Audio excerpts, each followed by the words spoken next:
Welcome back, my little recusants, to another episode of our Pokemon Yellow episodic Nuzlocke series. We have just been battling our way through the SSN. We're after meeting with Bill's informant, and his idea is to basically flee Kanto on the SSN and seek refuge over in the Johto region, give away the fossils, and then just completely ditch Team Rocket in the dust. So Seraphine also made a brand new friend over in the other cabins. She met another Wigglytuff, and so Roxas knows how to evolve her. Did a small bit of grinding off screen. That's how Splishy is up to level 19 already. And obviously Sunny the Weeping Bell helped out with that. But enough chit chat over what's gone on off screen. Let's start our episode and roll that title card.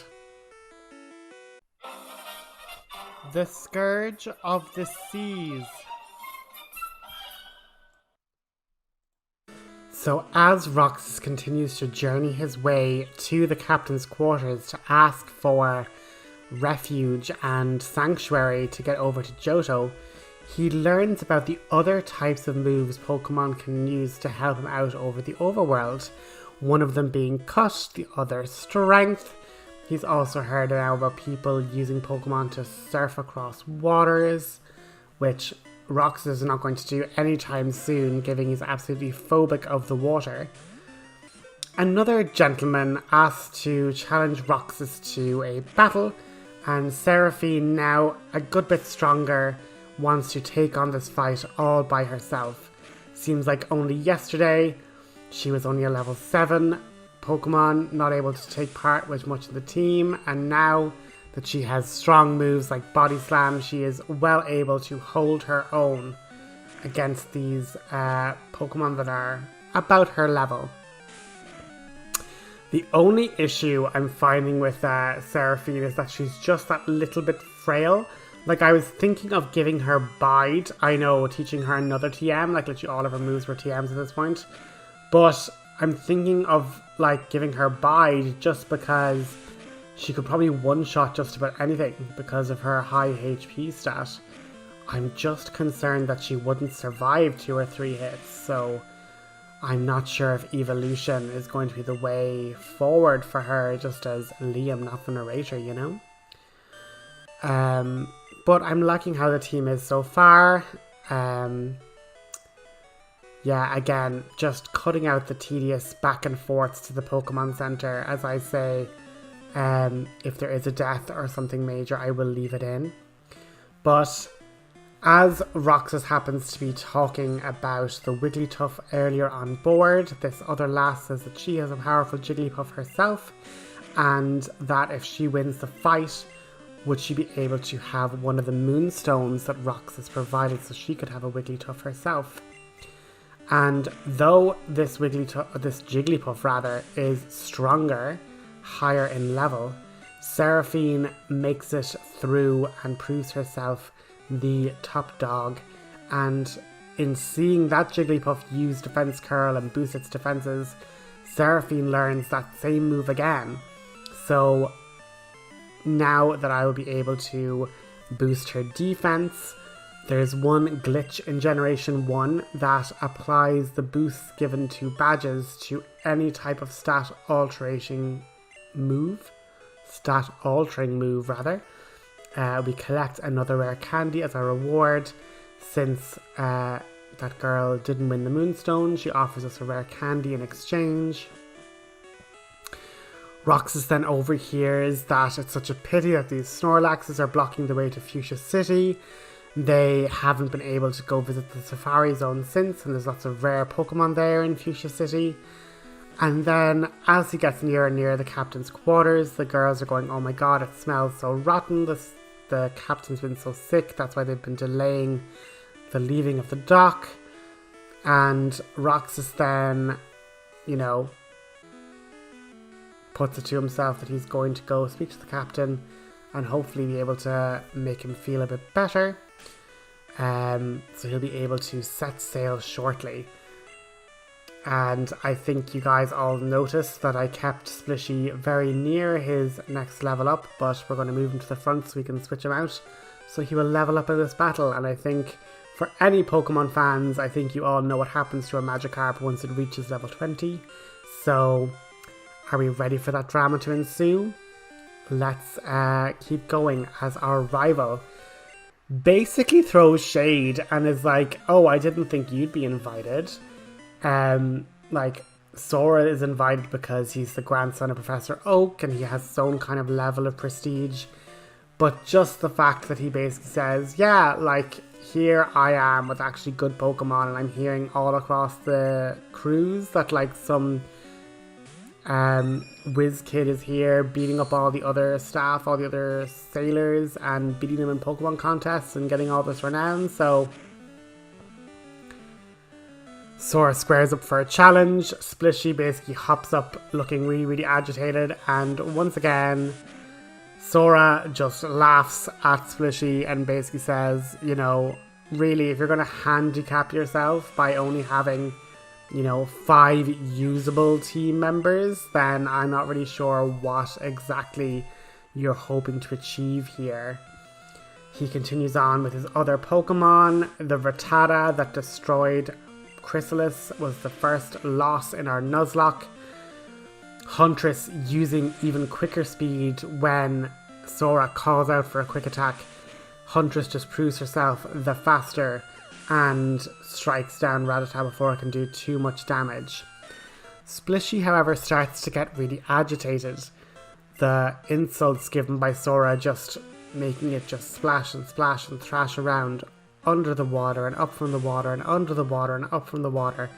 Magikarp just dives and then splashes higher and dives and splashes higher. Huntress, getting distracted by this, ends up being dazed and dazzled by hurling of sand from Sandshrew as it starts to then leap into the air and claw and scrape at Huntress, and she is unable to see where the Sandshrew is. It's moving so quickly. She manages to get 2 good hits in, but then in coming in close contact to the Sandshrew with another quick attack, it then lands a strong scratch attack. And then on receiving another mouthful of sand, Roxas realises that Huntress's ability to land a hit is too greatly impaired for her to be kept in. Sunny, on appearing, wafts out a powder from its mouth. However, the Sandshrew quickly reawakens, but in a sickening vine lashes out, stopping the ground-type Pokemon in its tracks. On Eevee's release from its Pokeball, Sunny uses the same strategy, wafting sleeping spores over to the Fox Pokemon, and then begins to, using the sun's rays on the open deck, absorb sunlight, gaining more strength in its special stat. Sora laughs and says, look, my Eevee is going to be well able to take on your Pokemon, and putting it to sleep isn't exactly fair play. If these are the kind of strats it takes for you to win in a battle, then I'm not entirely sure you're as good of a trainer as your reputation precedes you with. Roxas is just getting really frustrated at Sora's constant goading. He had always been like this, even when they were kids. That him thinking smarter wasn't going to be, you know, the honourable way to win things. Or him thinking more tactically and actually winning was one way of looking at things. But Sora killing his Pokemon in earlier episodes isn't an issue at all. However, he just simply grunts and says, well look, you may have beaten me this time, but at least I'm not carrying around a useless fish. However, Splishy dives out of the seawater and, turning a bright, shining, clear energy, bursts forth Thunderclouds start to roll in. The sea itself starts to swirl and get choppy. Hors d'oeuvres fall over. Towering pyramids of stacked champagne glasses plummet. Roxas looks on in horror as this large serpentine creature bellows, its roar cracking the glasses of windows beside him. Roxas manages to just pull forth his Pokeball and shoots the energy to trap it inside its Pokeball. On looking to Dexter for some sort of answer, giving a scan to the Pokeball, he sees that Splitty has gained phenomenal strength, HP, defense, speed. It almost become too powerful for Roxas to control. He looks to the Pokedex for guidance, and it says, Gyarados, the atrocious Pokemon.